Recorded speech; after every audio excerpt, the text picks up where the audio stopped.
History जो first chapter है, objective question 50 VVI question लेकर आया हूँ, जिसमें से 5 या 6 क्वेश्चन आएगा तो आएगा, फिक्स है। ठीक है, आप लोग अच्छा लगे तो आइए हम लोग फर्स्ट, फ्रांसीसी क्रांति किस वर्ष हुई थी? तो फ्रांसीसी क्रांति जो हुई थी वो 1789 ईस्वी को हुई थी। ऑप्शन ए नंबर हो जाएगा।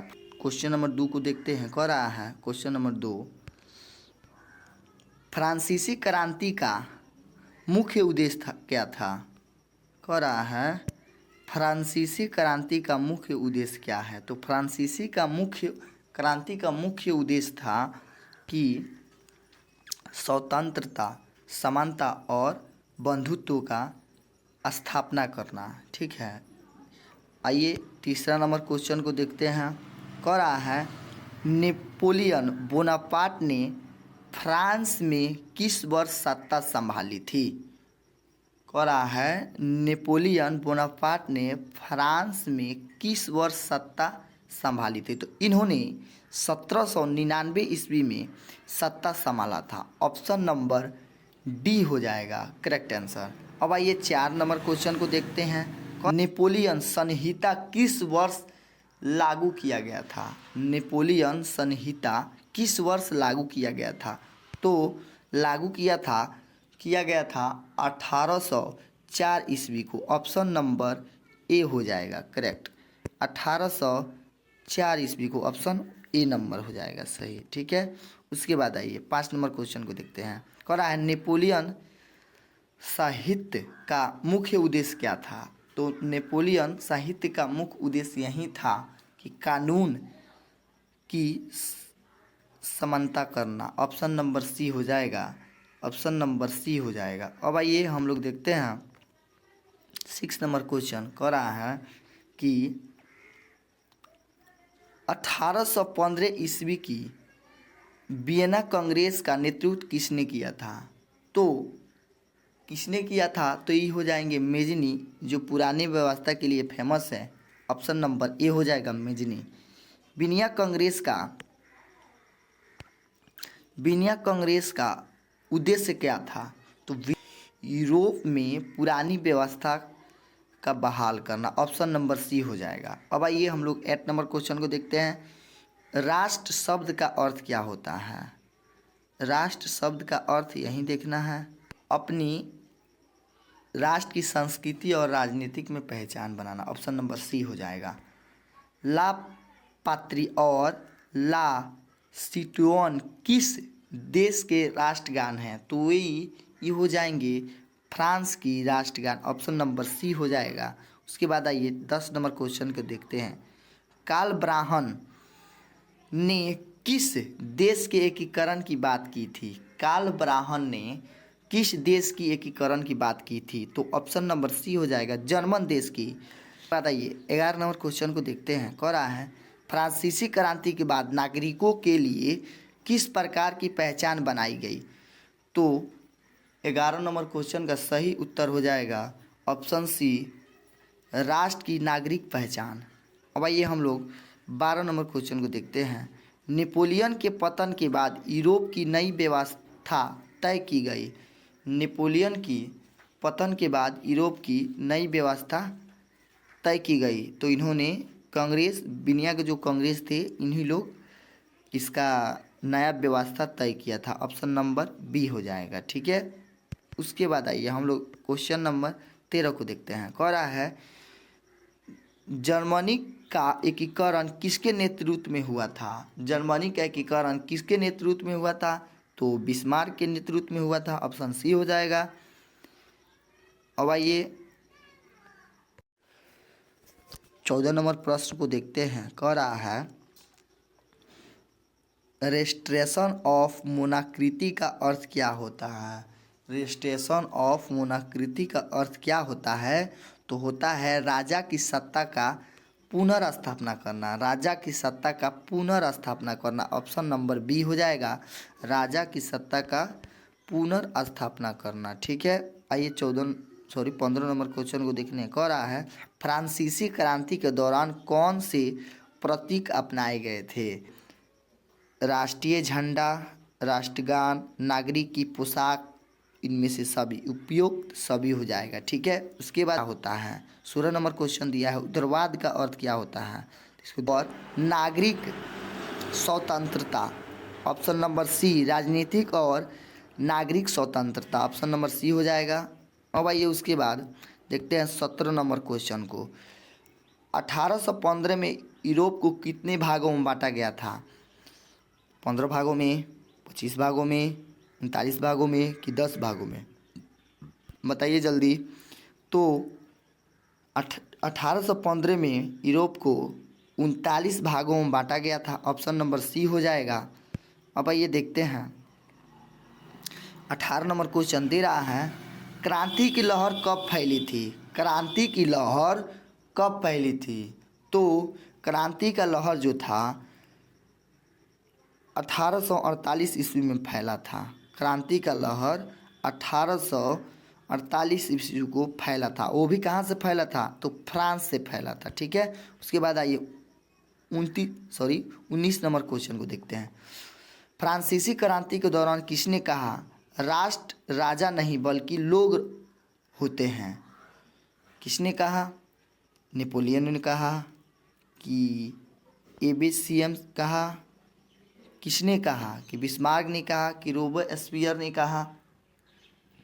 तो इसमें ऑप्शन नंबर बी हो जाएगी, जो अब्बे एसियम्स ने कहा था। अब आइए अब हम लोग देखते हैं क्वेश्चन नंबर 20 को। कह रहा है गैरीवाल्डी कौन था।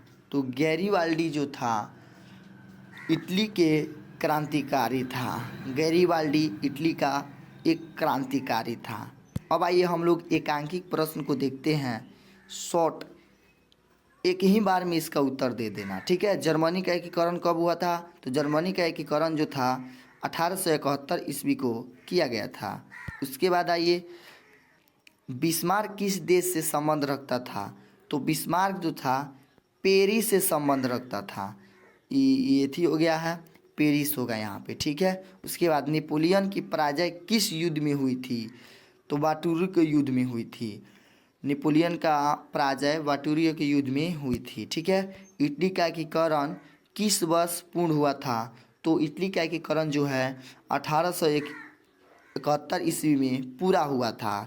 उसके बाद आइए 25 नंबर क्वेश्चन को देखते हैं, राष्ट्रवाद का मतलब क्या होता है। तो राष्ट्रवाद का मतलब होता है एकता और संस्कृति की पहचान की भावना, यही होता है राष्ट्रवाद का मतलब। अब आइए 26 नंबर क्वेश्चन, नेपोलियन के शासन में किस नीति को बढ़ावा मिला था। तो प्रशासनिक एक रूपता की बढ़ावा मिला था। अब आइए हम लोग क्वेश्चन को देखते हैं, नेपोलियन के हार के बाद कौन सा विचार मजबूत रहा। तो रूढ़वादी यही विचार मजबूत रहा। अब आइए 28 नंबर क्वेश्चन को देखते हैं, नेपोलियन ने कौन सी साहित्य लागू किया था। तो नागरिक साहित्य, नेपोलियनों ने नागरिक साहित्य लागू किया था। उसके बाद आइए 29 नंबर क्वेश्चन को देखते हैं, इटली के एकीकरण में किसने अहम भूमिका निभाई थी। तो इटली के एकीकरण में गैरीवाल्डी को तलवार भी कहा जाता है, इसको याद रखिएगा, इसको तलवार भी कहा जाता है क्योंकि वीवीआई प्रश्न है, इसको तलवार भी कहा जाता है। पूछ दिया जाएगा कि बताइए इनमें से किसको तलवार कहा जाता है, तो आप किसको बताइएगा। तो गैरीवाल्डी। ठीक है, अब आइए मेटरनिख 30 नंबर क्वेश्चन, मेटरनिख किस देश से थे। तो ऑस्ट्रेलिया से थे। इन्होंने पुरानी व्यवस्था को लागू करने में अपना वर्चस्व निभाया था। अब आइए 31 नंबर प्रश्न को देखते हैं, फ्रांस की दूसरी क्रांति कब हुई थी। तो 1848 ईस्वी में हुई थी। और एक कहेगा 1848 का एक कांड जो था खूनी रविवार, बहुत फेमस है, ये 2 नंबर में आता है या 5 नंबर में आएगा। ठीक है, इसको याद कर लीजिएगा, खूनी रविवार। लुई ब्लंड किस विचारधारा से जुड़े थे। 32 नंबर क्वेश्चन, लुई ब्लंड किस विचारधारा से जुड़े थे। तो इन्होंने समाजवाद विचारधारा से जुड़ा था। ठीक है, उसके बाद आइए 33 number question, German communist union कब बना था। तो जर्मन कम्युनिस्ट यूनियन 1834 ईस्वी में बनाया गया था। ठीक है, जर्मनी का पहला सम्राट कौन बना? तो केसर विल्हेम प्रथम। ठीक है। उसके बाद आइए, फ्रांस में 1848 में किसकी स्थापना हुई थी? तो गणराज्य की स्थापना हुई थी। ठीक है। उसके बाद 36 नंबर क्वेश्चन को देखते हैं। इटली को एकीकृत करने में कौन कौन शामिल थे? तो कैबूर, गैरीवाल्डी, राजा विक्टर इमोनियल द्वितीय, ये सब शामिल थे इटली के एकीकरण में। अब आइए, एक भाषा कह रहा है, एक भाषा एक राष्ट्र का नारा किस देश से जुड़ा है? तो जर्मनी से जुड़ा है। किस देश से जुड़ा है? तो जर्मन से जुड़ा है। यंग इटली संगठन की स्थापना किसने की थी? तो मेजनी। ये बड़ी वीवीआई है क्योंकि इसमें एक नंबर आपका फिक्स है। वीवीआई प्रश्न है, एक नंबर आपका फिक्स है, इसको याद कर लीजिएगा। यंग इटली संगठन की स्थापना किसने की थी? तो ये भैया मेजनी ने किया था। ये बहुत फेमस है इस चैप्टर में, मेजनी बहुत फेमस है इस चैप्टर में। ठीक है। उसके बाद आइए 39 नंबर क्वेश्चन को देखते हैं। और राष्ट्रीय प्रतीकों का उद्देश्य क्या है? तो राष्ट्रवादी भावना को बढ़ावा देना। अब आइए, स्लेस्विग और होल्स्टीन युद्ध में कौन शामिल थे? तो डेनमार्क और पेरिस शामिल थे। ठीक है। अब आइए 41 नंबर क्वेश्चन को देखते हैं। कार्बेनी संगठन किस देश से जुड़ा था? तो इटली से जुड़ा था। अब आइए 42 नंबर क्वेश्चन को देखते हैं। राष्ट्रवाद की शुरुआत सबसे पहले कहाँ से हुई थी? तो फ्रांस से हुई थी। 40 नंबर क्वेश्चन को देखते हैं। ब्लड एंड आयरन की नीति किसने अपनाई थी? तो बिस्मार्क ने अपनाई थी। बिस्मार्क का यही नियम था कि बिस्मार्क युद्ध नीति और कूटनीति से पूर्ण था। बिस्मार्क जो था युद्ध नीति और कूटनीति से परिपूर्ण था। ठीक है, बिस्मार्क। अब आइए 44 नंबर प्रश्न को देखते हैं। कह रहा है बिस्मार्क की नीति में क्या प्रमुख थी? तो बिस्मार्क की नीति में युद्ध और कूटनीति प्रमुख थी। इसने अपने कूटनीति के चाल से इसने जर्मनी का एकीकरण करा दिया था। ठीक है। उसके बाद आइए, जर्मनी का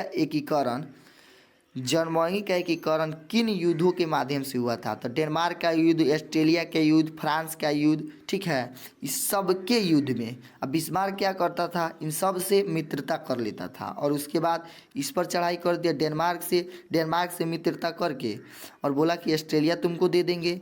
जब ऑस्ट्रेलिया जीत गया उसके बाद डेनमार्क पर कब्जा कर लिया, उसके बाद फ्रांस पर कब्जा कर लिया। ठीक है। अब आइए 46 नंबर क्वेश्चन को देखते हैं। फ्रांस की क्रांति के बाद कौन सा विचार फैला? तो उदारवाद एवं राष्ट्रवाद। ठीक है। उसके बाद 47 नंबर प्रश्न देखते हैं। कह रहा है फ्रांसीसी क्रांति के दौरान नया झंडा बनाया, उसमें कौन सा रंग थे? तो नीला, सफ़ेद और लाल, यही 3 थे। अगर पूछ देगा परीक्षा में फ्रांसीसी क्रांति के दौरान नया झंडा बना, उसमें कौन से रंग थे? तो उसमें 3 रंग थे। आपको नीला, सफ़ेद और लाल याद रखना है। ठीक है। अब आइए 48 नंबर क्वेश्चन को देखते हैं। कह रहा है इटली का एकीकरण किस राज्य के नेतृत्व में हुआ था? तो सिडनिया और पिडमोड के नेतृत्व में हुआ था। ये 49 नंबर क्वेश्चन को देखते हैं। नेपोलियन की पराजय के बाद यूरोप का मुख्य शक्ति कौन बना? शक्ति या केंद्र कौन बना? तो ऑस्ट्रेलिया बना। ठीक है। उसके बाद आइए 50 लास्ट क्वेश्चन। अंत में यूरोप में राष्ट्रवाद का परिणाम क्या था? तो कई राष्ट्रों का एकीकरण और लोकतंत्र में वृद्धि हुआ। ठीक है। अगर वीडियो